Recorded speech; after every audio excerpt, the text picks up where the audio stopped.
Hello, ladies and gentlemen, and welcome to Glass Half Broken. It is a modern media podcast for the realist. My name is Colin, and with me, as always, is Erin. Hello. And Tom. Hello. Great. That's fantastic. Today, So much enthusiasm today. yeah. So today We're tired. we have a few things that we are going to talk about.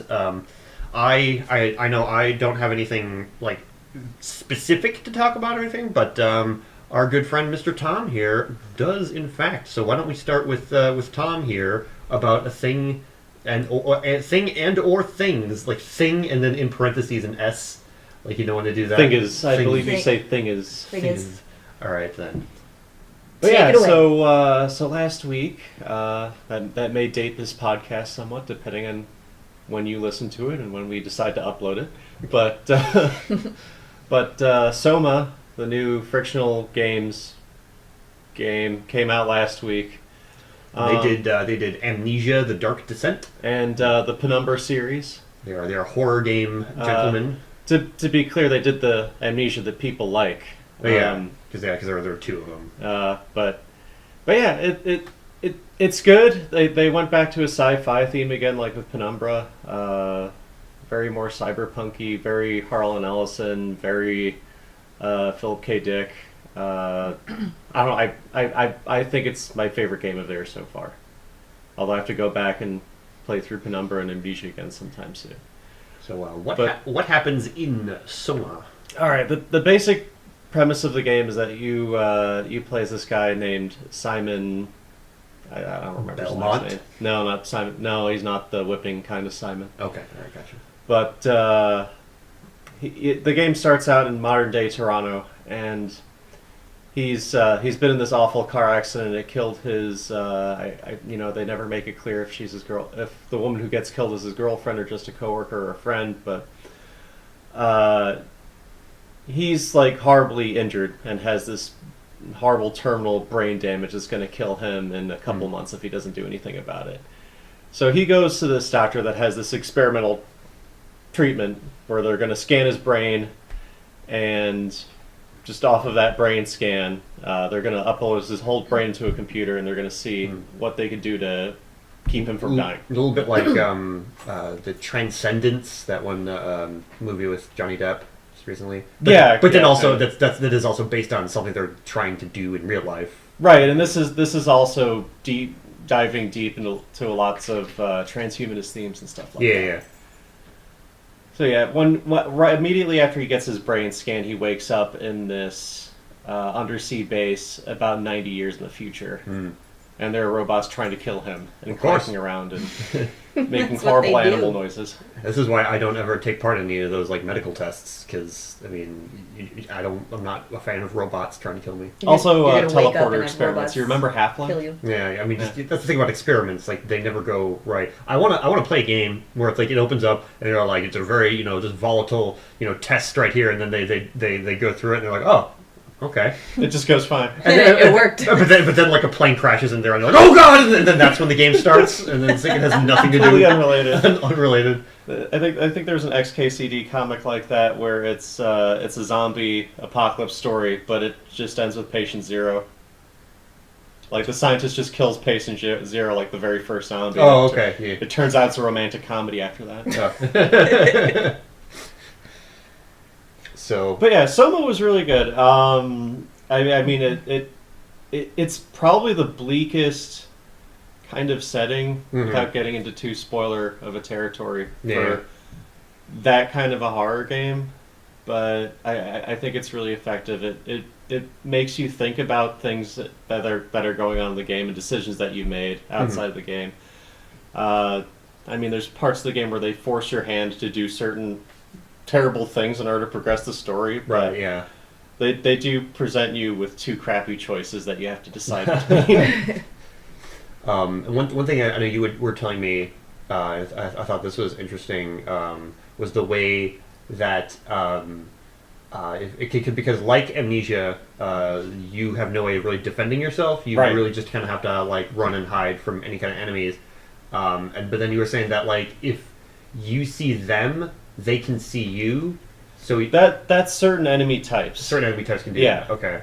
Some of them will know when you're looking at them. Okay, interesting. And I could be wrong. Somebody could be screaming at me through their monitor right now, but I could be certain. Like if you if you look in their direction through a wall, that will alert them to your presence. Oh, okay. So that's that's interesting. So I remember looking at the floor a lot. Yeah. Well, I mean, and that's what's kind of interesting about that is because it's when you're trying to get away from an enemy in a game, you want to know where they are. Right. So you know where they are in relation to to where you are. So you're like, okay, they're over there. I can go over here and hide. But right. if you do that with this guy, that's just sort of like he's like, dude, I know where you are, asshole, and so that seems interesting. So there's another. I mean, without getting into too spoilery of territory, there's another one that's mainly sound based, like another blind enemy that's sound based, and you have to use sound to distract it and get it away from you. Okay, that seems like. But yeah, it's like it hits all the standard monster types that you'd expect for this kind of game at this point. Mm-hmm.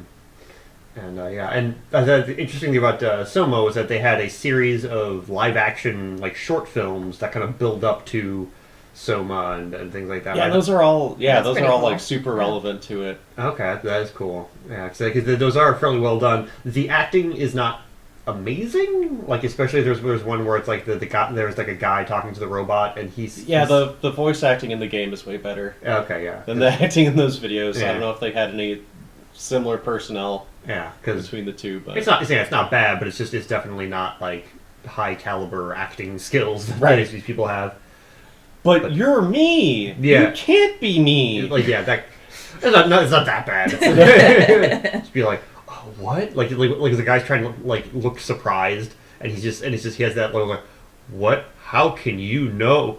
Once again, that's a little overdoing it. I think we're injecting too much House of the Dead in here. Oh yeah, or just jeez, bloodstains. I love terrible acting in video games, so it's so good. Oh god, if you want to talk about terrible acting in video games, yes, we do. Actually, I would love to. On a whim, we got the. Do you remember Legend of K? Yes, it was.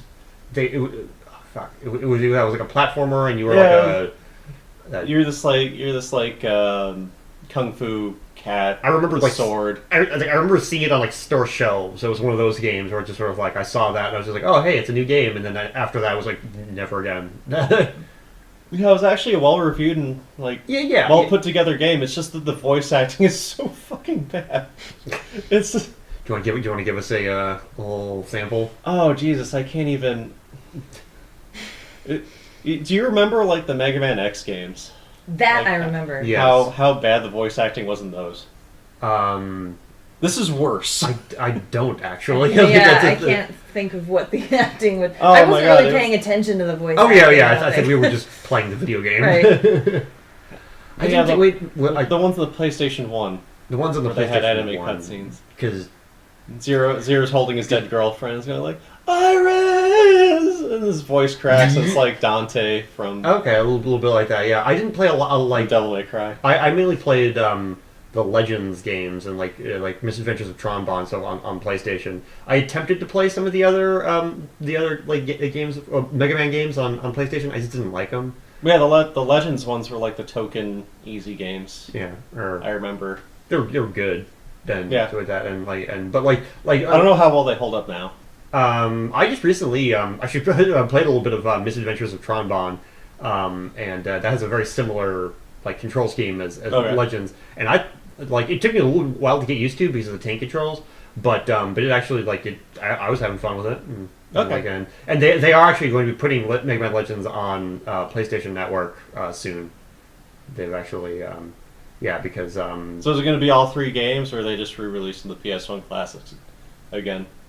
No, they're just releasing they're releasing Mega Man Legends on the PlayStation 1 Classics section of PSN. Ah, okay, gotcha. And it's because they haven't been able to because of weird legal. I don't know the exact reasons, but there were some weird reasons why they weren't allowed to put it on PlayStation 1 Classics. And then there was a blog post by some employee at Capcom, and he was a new employee, And he said like one of the first things he did was he went up to the higher ups and he said like, how could we get Mega Man Legends on like on the PlayStation Network? And they're like, oh yeah, we can. And it was like, okay. It was that easy. So it was just like, yeah, because apparently they got past whatever legal problems or whatever they had with releasing that. And then they just forgot to do it. Or so yeah, I think I don't know. I don't know the exact story, but it was something as simple as just like his first day at work, he's just sort of like, you think we can put Mega Man Legends on the PS Classic? And he's like this intern. Yeah, really. No, Works in the mailroom. No, he's like a higher up. Okay. But and then they were like, yeah, okay. Then because Mr. Adventures of Trombone has already been on there, and yeah, well, so I don't know what the problem was. It might be something like Earthbound, whereas like some of the music was like licensed music, and they didn't ask for permission or. That something. actually wasn't the problem with Earthbound. 'Cause I think it fell into the whole. What was the name of the composer for Doom? But they did kind of legally wrangle it around there, where it was different enough to not get them sued. Right, yeah, because it would just be like it would almost be like Johnny Be Good, but then like it would start off like Johnny Be Good, and then it would like and then it would just drift off into something completely different. And it's like, well, that's I don't know what that is. Completely complete with all the undulating noises you just made. Yeah, but yeah, like Earthbound I believe with the whole Virtual Console and the Wii U situation, like I think that was a similar thing where no one at Nintendo of America thought that Americans would want to buy this game. Yeah, something like that. But until there was like a petition on Starman.net or one of those Earthbound fans. I mean, like the day it came out, I bought it, and I was just sort of like, because I wanted Nintendo to realize they're just sort of like, no, we like Earthbound here, you assholes. It'll only take them another 20 years to re-release Mother 3. Yeah, because like not long ago they released the first one, which had never gotten a release. I forgot if. No, that wasn't an official translation they put up because it was just like a prototype cartridge that got leaked. Yeah, right? And so now it's under Earthbound Beginnings, and I don't really have much of an interest because I tried out that one, and I don't think it's very good. It's like going back to playing the NES Dragon Quest games. It's just like really janky. It's really rough, and it's like, and there are parts of the game that are just sort of like they didn't know how to make an RPG, so it was just kind of like. It was just kind of them going like, I don't know, there are these numbers here. What number should I put for this thing? They're like, I don't know, 200, and then they play the game and they're just sort of like, that's too big of a number. Fuck it, whatever. Just go on to the next thing. There's I believe there's a fan hack of the game that adds an item that you get at the very beginning of the game that cuts your grinding in half or something like that. Huh, weird. All right. I like that. That was a pretty good tangent right there. Mm-hmm. It was pretty good going from Soma to weird voice acting to Mega Man to Earthbound. Yeah, I think it's a. And I barely understood any of it. Yeah, so that's what I was trying to like let's circle back. That's fine. Wrap it up. That's fine. I don't have to know everything to be a part of this. Yeah. Well, I know sometimes I know we try not to make it too video game heavy because and stuff like that. We can make it very existential here. Would you put your brain into a robot body? That's a good question. There's a good question. We're going back to Soma there. What benefits would that? You wouldn't die unless you ran out of battery. Then you could just charge. Somebody could just charge up. Charged in a charging station. You'd have to live precariously close to a wall socket. I would have to say no, because I have no interest in living forever. I would, I would, under conditions that, like, okay, number one, it's just like, if I did ever want to die, I mean, like, if I was just like, oh, living forever sucks, then I could get, turn off, or something like that. Yeah, you would be able to self-terminate in this situation. Okay, and you would have to have a little kid lower you into lava. Okay, and then or blast you to the top of Eiffel Tower or whatever. Yeah, and that was Tomorrowland. Oh, right. Wasn't it like she had to robot die? She had to explode. Robot explode. The only way is to jetpack me. I can't self-explode. You must do it for me. No, but the other thing that I would say is that I would actually have mobility. Like I don't want to be in like a clanky robot body and like the Tin Man can barely Wizard move. of Oz the rest of your life. That would be torture. if you had to spend the rest of eternity trapped inside of a Roomba. Yeah, that's Picking up dog hair. yeah. So You could only communicate with others by like smashing your head into the corner. for Morse code. Yeah. Then definitely no. Then yeah, definitely. No? Not. But like yeah, if they actually had it to where like they could like do what they what they want to. Science people are trying to do, Science people. All right. What they're trying to, like you scan your brain and actually be able to, put your consciousness in something, like a can of vegetables. Going back to Wet Hot American Summer. Oh, so that's a reference to the last episode. Anyway, I still haven't seen it. yeah, but anyway, but yeah, if I had the mobility of an actual person, or even was able to do extra amazing things, because robot body, why not? Right. If it was like a Ghost in the Shell situation too, where I could just kind of like be like, oh, this body sucks, I'm gonna go into another body or something like that, and just kind of like plug into another body, and so yeah, sure, that's it. That seems cool. Okay. Now see, what if It's like a shapeshifter kind of deal. See, now, what if you had to make a copy of yourself? Like if you, in order to put your consciousness into a robot body, you had to leave the original Colin like running around alive. Ooh. I don't know. Without any like cause or any so would Colin be brainless? No, you just sit in the chair. The machine goes whoop, and it just makes a zip disk copy of your brain. So it's basically like yes. a clone. Like yeah, it's a robot clone. clone. Well, maybe. Well, because then that would be confusing. Because then because then my consciousness would still be in my original body. Right. You're just making another. Yeah. No, I wouldn't do that. No, that's yeah. I would do that if I could just shift my You're consciousness. neurotic enough for one. Yeah, if I could shift my consciousness to a robot body, and then I don't know. Well, you could just make the copy and then blow your brains out if you wanted to take this to a dark path. I mean, and so then when I die, immediately my consciousness would then just go kind of like if you want to look at it that way, blackout. sure. Something like that. Yeah. There would only be one of you after that. Yeah. But then why have the second one in the first place? Yeah.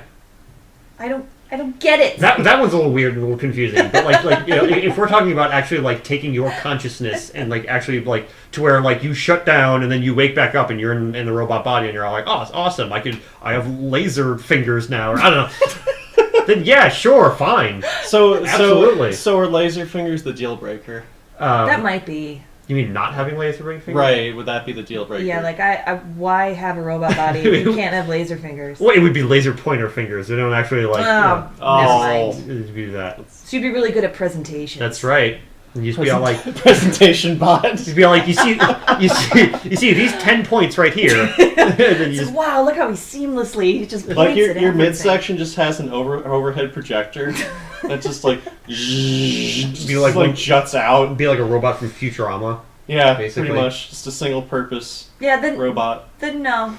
No? I have no desire. I would. Not for that one that we just talked about, the Futurama robot thing. But like, one's just, like yeah. Like, you don't want to be hedonism bot. No, you don't want to be the chair that you're lying on. Yeah. Basically, I know Adam Savage from the Mythbusters had talked about that and the way he kind of explained it. Once again, with a little bit like the Ghost in the Shell idea of it, and yeah, sure, that I would. Yes. Okay. So yeah, I think I'm a bit of a narcissist deep down, so I would like having lots of me's around. Just kind of like just doting upon every one of your whims. Well, excuse me. Another question would be: would you have yourself frozen, like the cryogenic? The Walt Disney thing. Yeah, the Walt Disney thing. Have your severed head just frozen or something? Is like that that true? That No. can't be No, true. no, absolutely not. That is so. No, not that was. Where did that even come from? Was that just like from a sci-fi? There are movie people that do that.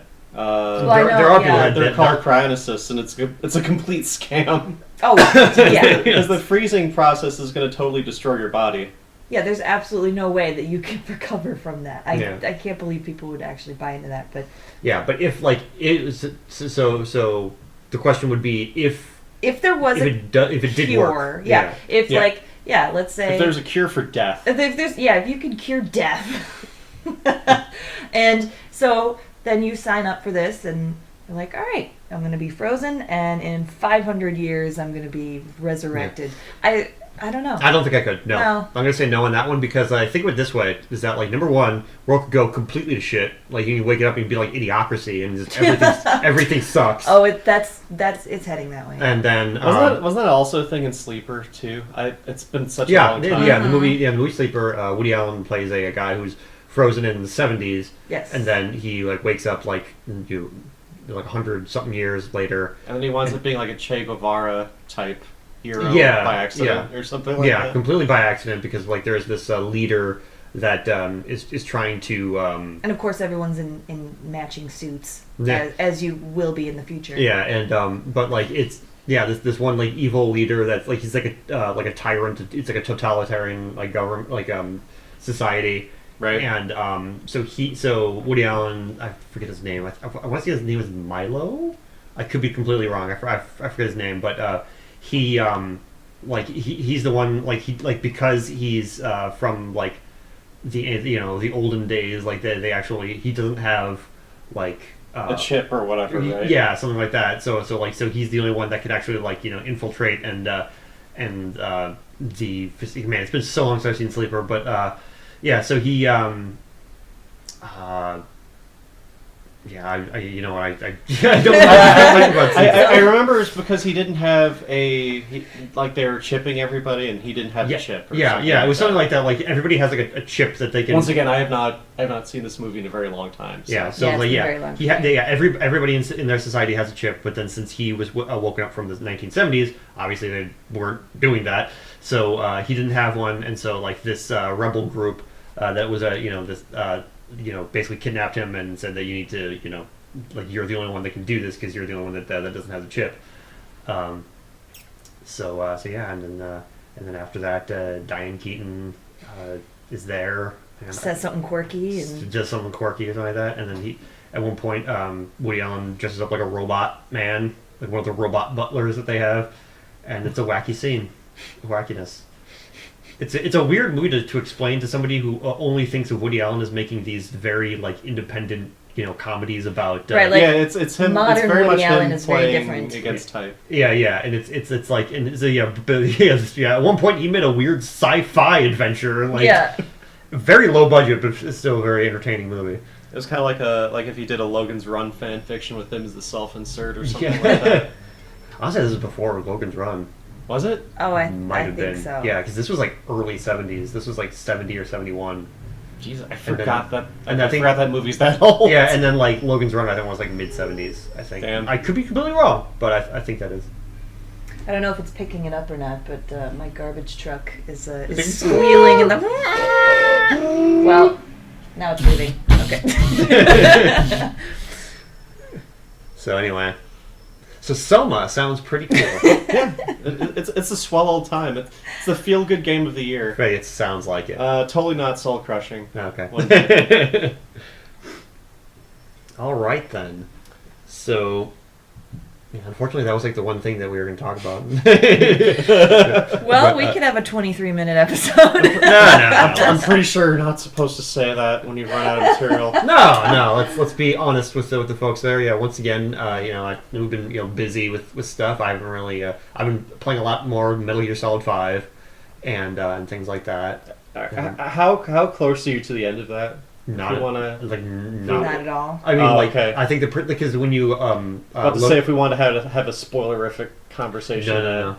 Because like there's a when you load up the game, it has a percentage counter of like how deep you are into the game, and mine is like 30-something%, like 31% or 32%. Are you still on chapter 1? I don't know. Or are you on chapter 2? I actually don't know. Okay. I actually forgot. Like I know I'm in Africa right now. I just saved a bunch of kids. Okay. Good for you. Yeah, that's right.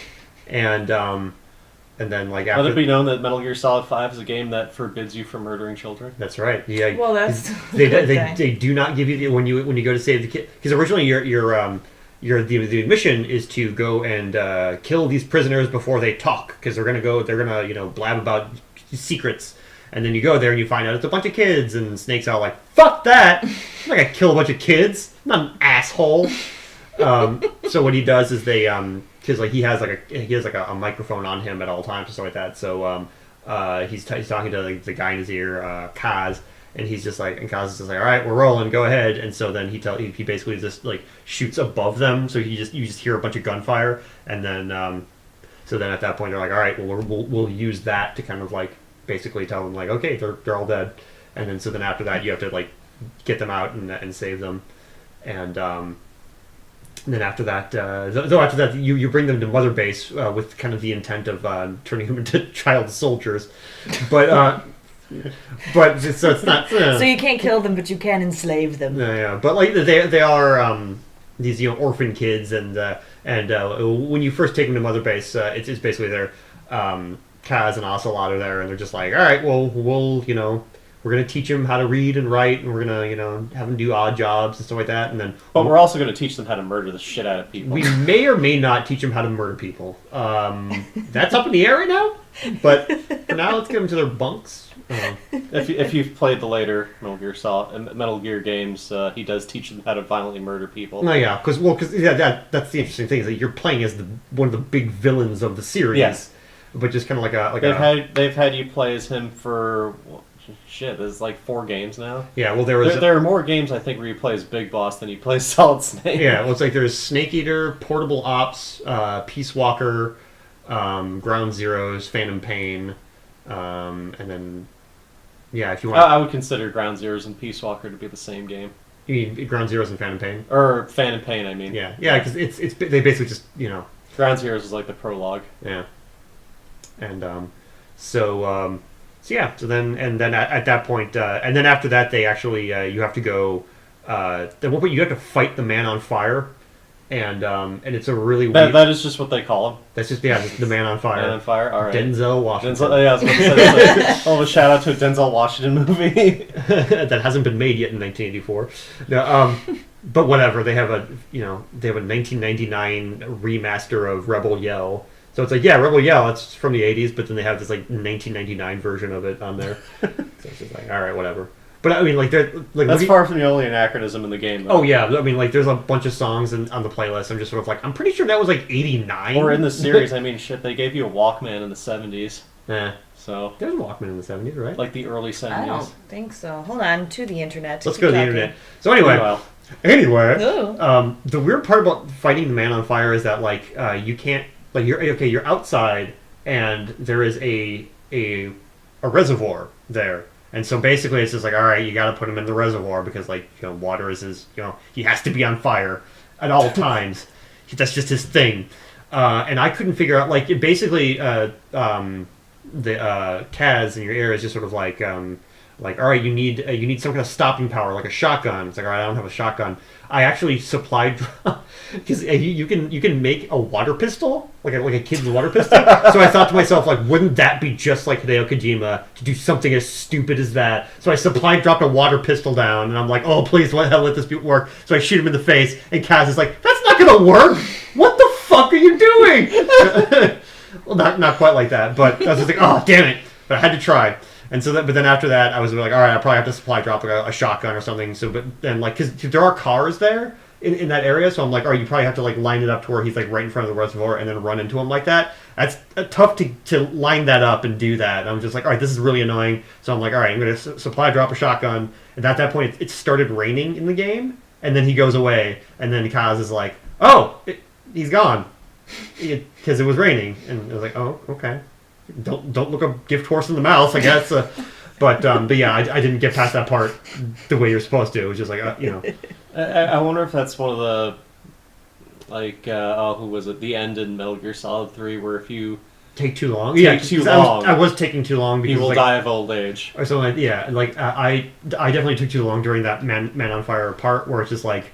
Yeah, I don't know if that because when the weather in the game is like random, right? So I was wondering if that was I was just getting lucky, or if they put that in there as just like, or if it's scripted after a certain amount of time. Like we don't want the player to screw themselves over. Yeah, just sort of like, oh, fine, fuck it, just it's just like this person's taking way too long. It seems like with any the super I mean the only one I can really think of like that was Psycho Mantis. Yeah, is that if you didn't have a working controller port 2, and you die there. But at the same time, it's just like that there was a requirement is having a working video game system. It's like right. It's like you know, But go on a limb. they thought of a contingency there. They still wanted people to finish the game with a broken console. So. But I have information on the Walkman. Okay. All right. So what year? Eat up some time. Here, I'll just. Walkman is a Sony brand trade name. Oh, anyway. Originally used for portable audio cassette players in the late 1970s. So it was the 70s. The late 1970s. The late late 1970s. 1970s. All I right. think Peace Walker's like 75, right? Peace Walker, yeah. Yes. Peace Walker was 1975, and then he goes into a coma, and then it's 1984 in Phantom Pain. George Orwell's 1984. Whoa. Did you just blow everyone's mind here with Yes. that amazing joke? Yes. But there was actually a game. The brain's just slapping against computer monitors right now. But there was a game called Hotel Dusk where the game took place in the late 70s, and the main character had a pager, and I was just sort of like they didn't have pagers back then, and then like I actually looked it up, they totally did. Yeah, like they totally did have pagers back in the late 70s. It's just nobody had one. It was just like very. There's stuff that it seems like it shouldn't be as old as it is. Yeah, and like because they actually invented pagers in the 50s. Oh, wow. No shit. There were pagers in the 50s, but it was probably for like medical. Yeah, it was for doctors. Yeah. And stuff like that. And then like they actually the first I want to say like the first like actual like commercial pager was like in the 60s. Wow. And it was crazy. So I was just sort of like because I remember like playing the game going like this is like didn't they say it was like 1978 or something? He has a fucking pager. And I looked it up like oh yeah. I always found that for commercial use, or that just never really made much sense. Like you get a little beep, and you're like, "Excuse me, I need to go out of my way to find a payphone." Yeah. It's when you really think about like a do pager. people really need you that badly? Yeah, I mean, like, it was there for like once again for doctors. It was something for right. emergency. Well, yeah, for the other day, or drug dealers. I'm one of a handful of people that can say that they've worked with people who used pagers at some point, and those were doctors. Yeah. So. Yeah. And this was a couple years ago. Yeah, so. recently, within the last decade. So, and it's always interesting the way there's just sometimes when like something will take place, like either a movie or a game or TV show, and it'll take place like a couple years in the future. Like so like they'll decide, like the filmmakers or whoever will just say like, all right, well it's only like a couple of years in the future, so we're not going to change technology that much. But in that couple of years, like something like a breakthrough happens. Right. Like there are movies and there's like games and things like that were but the one that's like the big one was this game Persona 4, where everyone it's a game that came out in 2008 where everyone is using flip phones.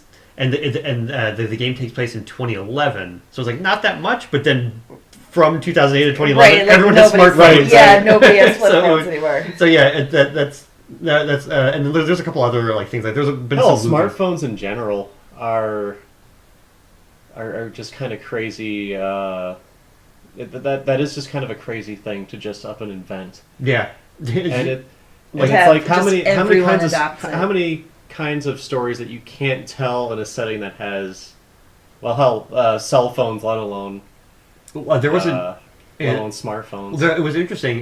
This is not just smartphones, but like Rob Zombie. There was an interview with Rob Zombie and talking about House of a Thousand Corpses, and this movie was years ago. This is before smartphones, but he was saying that he set the movie in the 1970s, not just because he's a big 70s guy who loves 70s music and all and style and things like that, but he also had said that like the movie starts off with them with their car breaks down, and then they have to go like out of their way to try and find like a phone or something like that. Right, if it's based in modern day. Yeah. It's like cell phone done. You kind of have to create a convoluted reason for them why not they have to no be able to communication. communicate. I mean, there have been modern movies where something like that has happened. And like, there's no cell towers nearby. They got no signal. Oh, what's that? Do you have a signal? I don't have a signal either. And that's like kind of like they waste like 5 minutes looking at their phones. Yeah. And so that's definitely something to think about when you're like writing stuff. And but then at that point, it's always then you're also kind of shooting yourself in the foot with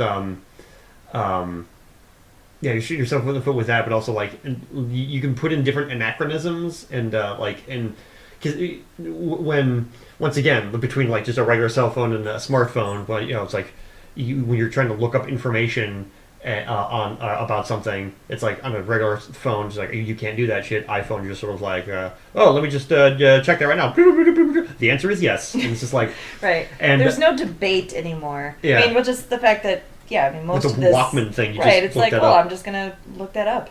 Yeah, There's no That's reason why not. that's kind of neat though. I mean, like that. It is. I know a lot of different things that like because of or just even just the internet or like I remember when Erin and I were kids and we used to do with Dad and our parents, so that sometimes is we would just take an actor and then we'd just try and think of how many, like just try and remember how many movies, like what movies they made or like that, and so we just write down all that stuff and then like Because we had no friends. it was like, well no it was just a Oh, I know. It was just something that I totally know. It's just something to do. Yeah, I remember that was kind of like 90s kids represent. right. It was a bit like 6 Degrees of Kevin Bacon. little bit like that and Now there are entire websites for that. I'm sure there are. is Why it, wouldn't there be? like is you just like type in a name and then it just automatically Well, yeah. Does it? Oh, I absolutely. think, yeah, On like, that there's no fun website, in that should be still around. Yeah. yeah Yeah, I think like we would, like one time, I happen to remember we did that with John Candy or something. Because it was just like a simple question. I think we asked Dad like, how many movies has he been in? Yeah, Like, yeah. and they're like, oh, let's just see Just, here. oh, And well, then there's this, thought, and they started just writing them down. So then I think that just sort of snowballed from there. Like, let's see how many we can do. Yeah, and then, eventually we would actually start like legitimately playing 6 Degrees of Kevin Bacon. Oh, right. Yeah. And Yeah. like, and it would just turn to be like, why aren't we just doing that? And then like. Well, I mean, it does turn out that you can do 6 Degrees of anybody. Oh yeah, it's just like Kevin Bacon sounds a little bit like Separation. Right. That's basically the reason why it's Right. Kevin Bacon. Is that? No, Wait, I- What it was because like 6 Degrees of Separation and then 6 Degrees of Kevin Bacon. Yeah. Well, I just always thought because Kevin Bacon was in so many movies. Yeah, there was that. Well, that was kind of the joke too. Yeah. Yeah. But at the same that time, there's like- no matter who you take, that I mean, he's going to be in something. But at the same time, like you can do that, and then even when that game was invented with like Michael Caine, but like 6 Degrees of Michael Caine doesn't sound as funny, or Unless you say my cocaine. Michael Caine. Caine. My cocaine. But yeah, it's interesting, and like there's the last time I played that was I was working retail with one of my coworkers, and we were just sitting in the store. Nobody was coming in, and so we're just like, and then like And both of you were the token movie nerds at that store. We were well. I mean, like he wasn't like a movie nerd, but like he knew a lot about movies, and we just and like and he was really getting into it too, and he was just like, all right, let's do it again, and then, like just like Because it does make you. It makes you think about certain movies that maybe you hadn't thought of in a while, and then you just and then it's kind of fun. Oh, you're just sort of like it's like, and then they were in Kevin Bacon. They were in that movie with Kevin Bacon. He was in Tremors, and he's like, oh, Tremors. Yes, It's like fucking Tremors. I remember Tremors. Fuck. And then you're struggling to think of a way to tie two actors together, and then you think of just one of his roles that people don't remember him in, and then you're just like, Stir of Echoes! It was fucking Stir of Echoes! Oh, I thought of that movie in particular, and I couldn't think of the name. Yes, Stir of Echoes. Stir of Echoes. Yes. And like, well, Or the movie Get with the out girl of on the my wall. head.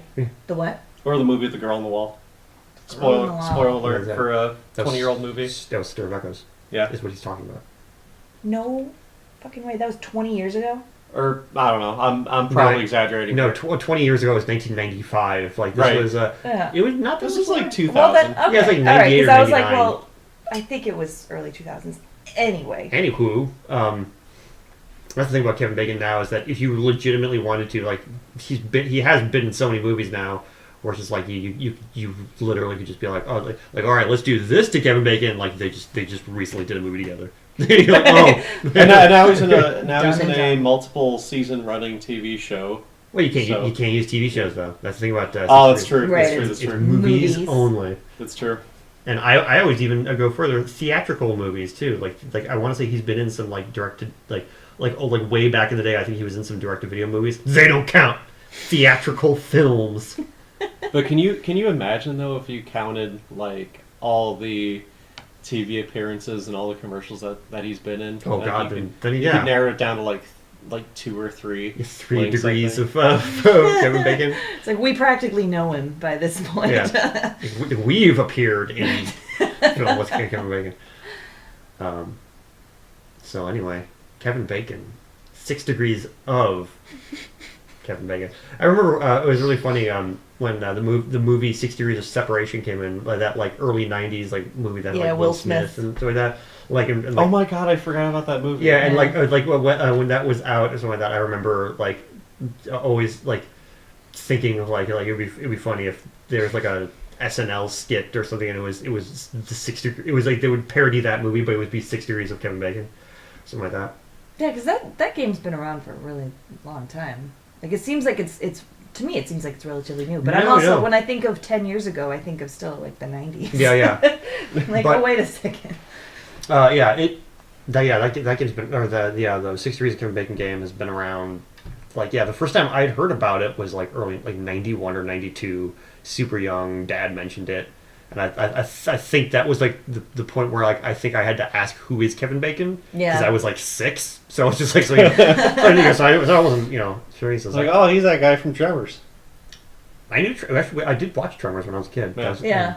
Well, because I was around that point. Well, yeah, like 91, 92. I was like 11. So then I would watch that, and then you'd watch whatever I was watching. Yeah, and that wasn't scary to me. Like No. I was scared by a lot of different No, movies. it's a goofy 80s monster movie. Yeah, and like when like I think the only part that got me was when the Asian guy died, and like you could see just blood coming down him, and I was like, ugh. Yeah. That was it. That was like the only part where I was like, ugh. But the rest of the movie was like, oh, it's fun.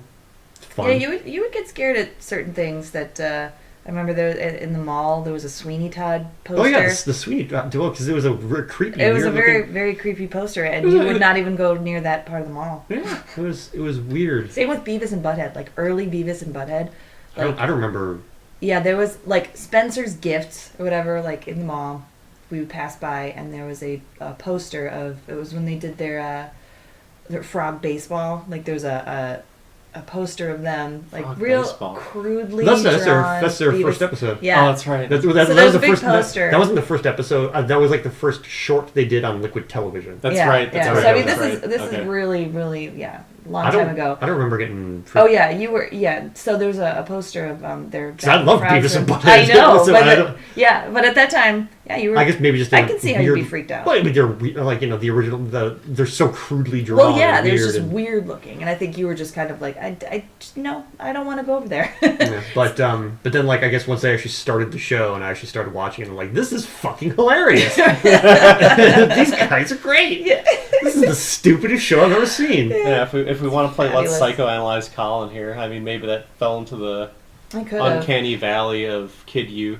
Yeah, Well, maybe I think yeah. that you were fascinated by certain. I think you were fascinated in a way of things that scared you, Yeah. and so then you just embraced it and became the weirdo you are today. Yeah, well, I mean, I was actually just talking to Tom not too long because we were talking a little bit about Soma a few days ago, and talking about like there hasn't really ever been a video game or really even a movie nowadays that scares me, and I think a lot of it is the thing about we're talking about Soma, we're talking about Amnesia, and how like. Because we're desensitized. Well, I think there's desensitized, but also there's a part in Amnesia that actually got a lot of people that like freaked a lot of people out, and it's a part where there's an invisible monster, and it's in like this kind of watery like area, like the entire area is kind of like I'd say like It's just ankle like a high in water. yeah, or- it's like a flooded castle. yeah, something like that.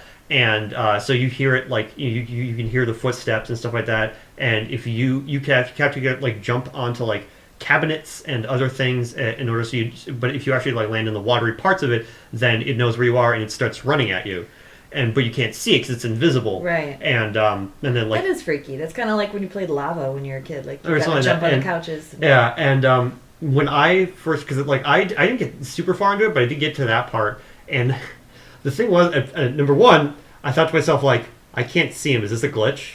Like, did the game just glitch out on me? Like, and so then I was just like, all right, whatever. And so then I walk in and like I make noise, and then he's just running at me. And I'm like, what's happening? And then I die. And I'm like, what just happened?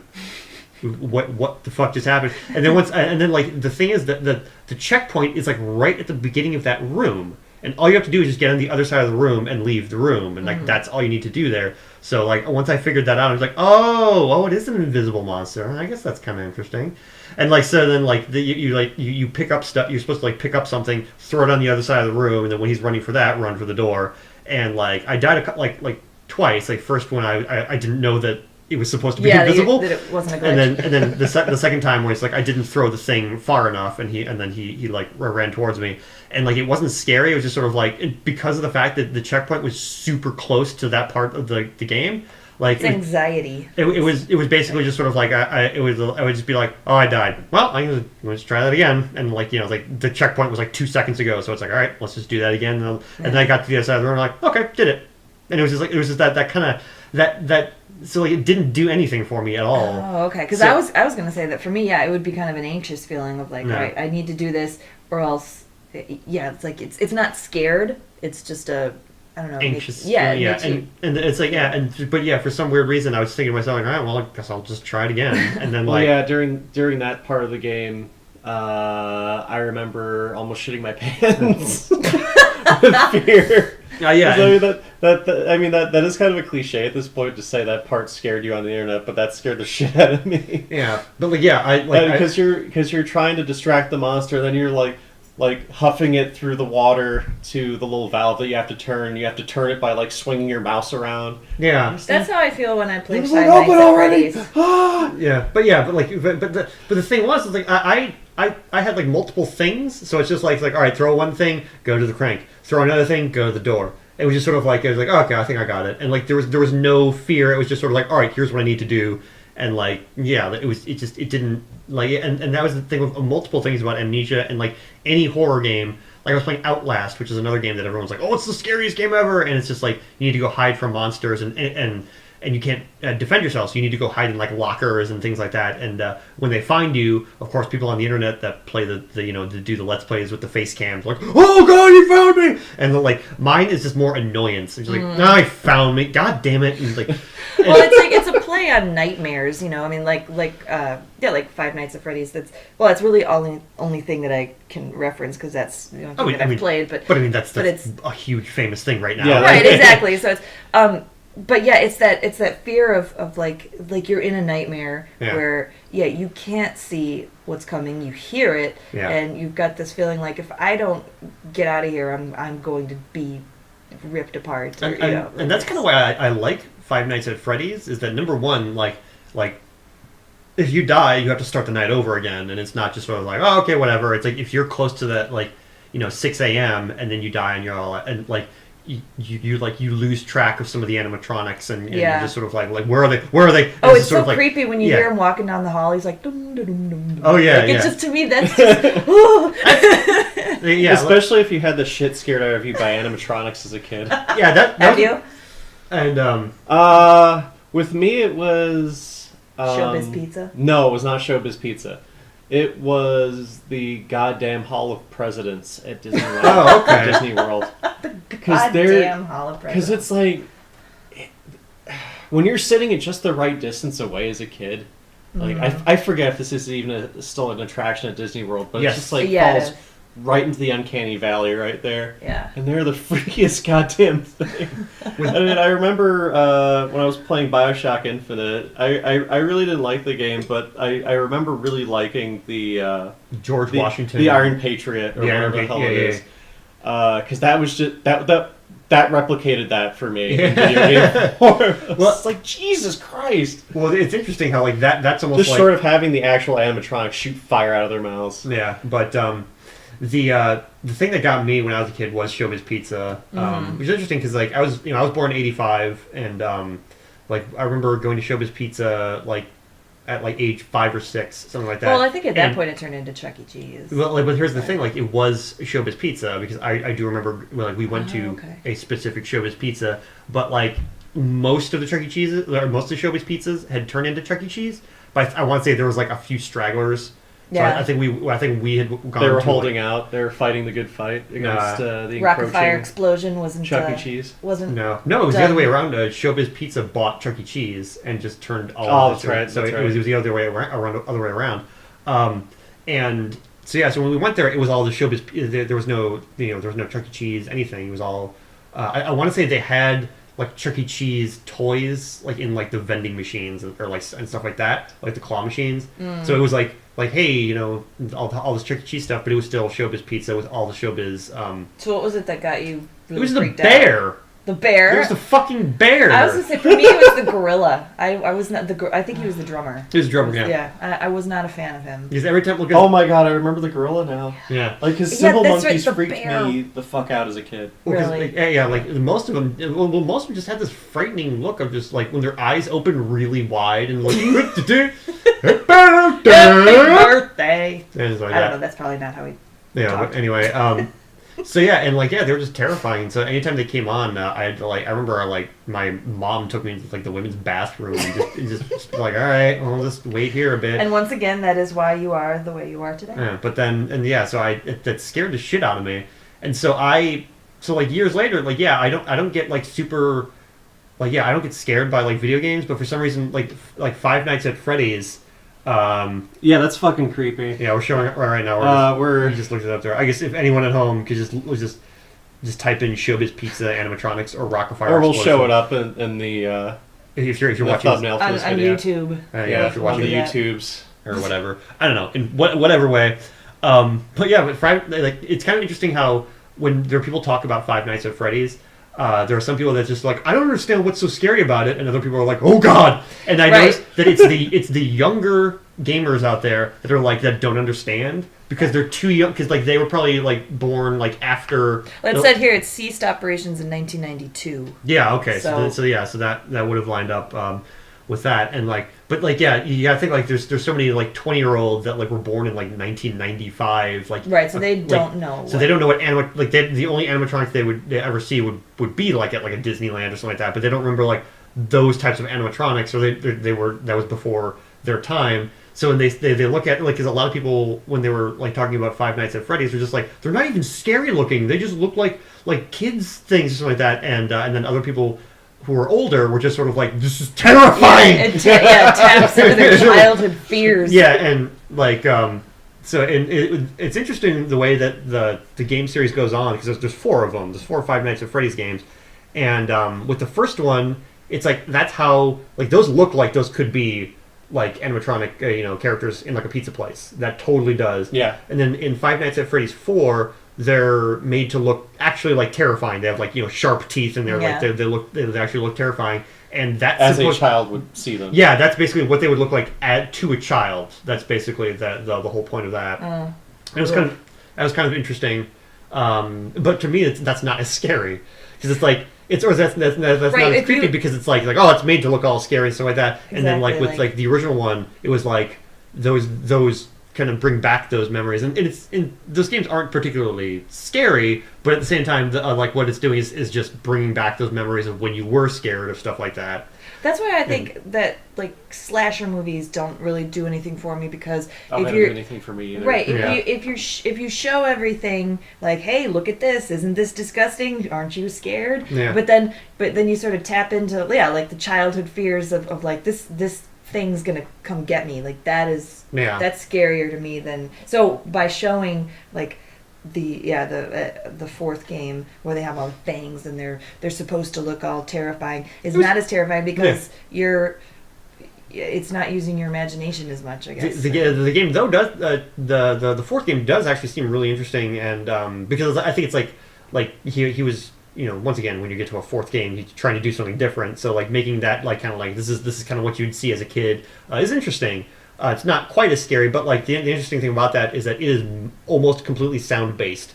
Of like you have to like open a door, and then you have to listen closely, and it's like if you don't hear anything, then you close the door, then you open the door and you shine the light. If you hear like robotic like breathing or something like that, then you have to like close the door. And like if you do it wrong, then they'll come at you. So like I remember watching the YouTuber Markiplier playing the game, and he says that like. And he's played all 4 of the games to completion, and he was saying that, and like some other people had said this too, was like the other 3 games, like once you got the rhythm down, it's like it just wasn't even scary or anything. It was just basically just like, all right, do this, close this door, turn this light on, do this, do that, and then like if he does fuck something up and then like something comes out, he's like, oh well, I fucked that up, we'll do it again. With the 4th one, because it was all listening. Even at the very end of the game, like it was still tense going up to the door and like listening in and stuff like that, and just going like, all right, did I do the right thing? And just like that second of like, just like yeah, and like, okay, it's kind of a feeling of dread. Yeah, so he said that the 4th game was actually really good at keeping up that sense of dread. And it seems like they do hide the gaminess of it a little bit better. Oh yeah, because there's no security cameras in the 4th game. It's just basically you're in your bedroom. Yeah. And it's yeah. Okay, I need to play that because I was kind of I haven't actually finished the first game, well, because I can't really play it with kids around. That's totally appropriate for children. What are you talking about? Right. I kind of got the rhythm down of exactly, like, okay, well, I know I can see this shadow coming. I'm gonna shut this door, and then I can So it's I mean, I still really like the first game, but I would like to try the other ones too. Yeah, the second game is super hard because there's 10 animatronics, and so it's just like after a while, it's like spinning plates, I still have to play past the first one.